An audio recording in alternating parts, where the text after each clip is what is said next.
नमस्कार, बहुत बहुत स्वागत है आप सभी का। मैं हूं आपके साथ स्वाति पारधी और आप देख रहे हैं इंडिया डायरेक्ट न्यूज। तो चलिए रुख कर लेते हैं खबर की ओर। चलिए साइबर ठगी से जुड़ी बड़ी खबर आपको बता दें, जहां सोशल मीडिया के जरिए केरल लॉटरी के नाम पर ठगी करने वाले गिरोह का भांडाफोड़ हुआ है। जी हां, आपको बता दें कि थाना फेज 3 पुलिस ने 10 शातिर साइबर ठगों को गिरफ्तार किया है। इसके साथ ही इंस्टाग्राम और फेसबुक के माध्यम से लोगों को ये शिकार बनाते थे। आरोपियों के कब्जे से 20 मोबाइल फोन, 4 डेबिट कार्ड और 10,200 रुपए नगद बरामद किए गए हैं। फर्जी बैंक खातों में ट्रांजैक्शन कर ठगी की ये रकम ट्रांसफर करते थे। साइबर सेल और फेज 3 पुलिस की संयुक्त कार्रवाई में यह बड़ा खुलासा हुआ।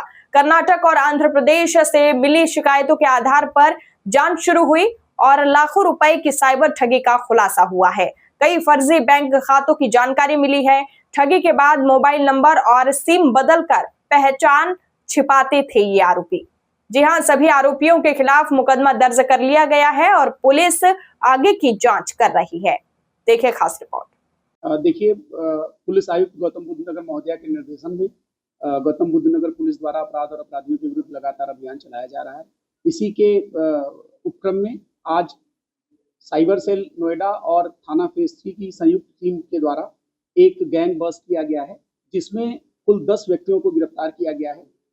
प्राप्त सूचना के अनुसार समन्वय पोर्टल पर, एनसीआरपी पोर्टल पर लगातार हमें 18 शिकायतें प्राप्त हुई थी, जिनको देखा गया तो वो शिकायतें कर्नाटका और आंध्रा से जनरेट हो रही थी, लेकिन उनके जो कॉल थे वो नोएडा से किए जा रहे थे। इन शिकायतों के आधार पर जब इनको और गहनता से जांच की गई तो इसमें ये पाया गया कि इनके जो अकाउंट्स थे, जो हमें संदिग्ध मोबाइल नंबर और IMEI प्राप्त हुए कुछ संदिग्ध अकाउंट नंबर प्राप्त हुए, जिनमें फ्रॉड का पैसा आता था और उन अकाउंट्स को बंद करने के उपरांत तत्काल नए अकाउंटों में पैसा ट्रांसफर कर लिया जाता था। इनमें जब हमारी साइबर सेल ने काम किया तो यह पाया कि कुल जो ये लोग काम कर रहे थे, ये केरला लॉटरी के नाम पे काम कर रहे थे। लॉटरी के आधार पे ये लोग लोगों को ठगी कर रहे थे। ये लॉटरी का एडवर्टीजमेंट देते थे, जिसमें जो नॉर्मल लोग थे वो 50 रुपए फीस इसकी रखे हुए थे। जब लोग इनको फोन करके लॉटरी के लिए बोलते थे तो ये लोग शाम को ही ड्रॉ निकलने की बात करते थे और प्रत्येक आदमी को उनका लकी ड्रॉ में नाम आने की बात करते थे और उनको 12 लाख रुपए जीत जाने की सूचना देते थे। इस लालच में 12 लाख रुपया पाने की लालच में लोगों द्वारा फिर उनको तरह तरीके से स्टेज वाइज हर स्टेप पे मूर्ख बनाया जा रहा था। जैसे फर्स्ट स्टेप पे वो कहते थे कि 12 लाख रुपया आप तक पहुंचने के लिए GST का क्लियरेंस चाहिए, TDS कटेगा इसका, उसका क्लियरेंस चाहिए। उसके नाम पे कुछ पैसा लेते थे और उसका फेक सर्टिफिकेट बना के देते थे। उससे अगले स्टेज पे ये लोग बताते थे कि इनकम टैक्स का क्लियरेंस चाहिए, उसके साथ साथ रिजर्व बैंक ऑफ इंडिया का क्लियरेंस चाहिए। ऐसे करते करते जो इनके जाल में ज्यादा फंसता जाता था तो उस व्यक्ति से ये लोग पर व्यक्ति लगभग 2 से 2.5 लाख रुपया वसूल लेते थे। उसके बाद जब वो उससे पैसा वसूलने के बाद ये लोग उस सिम को ब्लॉक करके हटा देते थे और नया सिम यूज करते थे।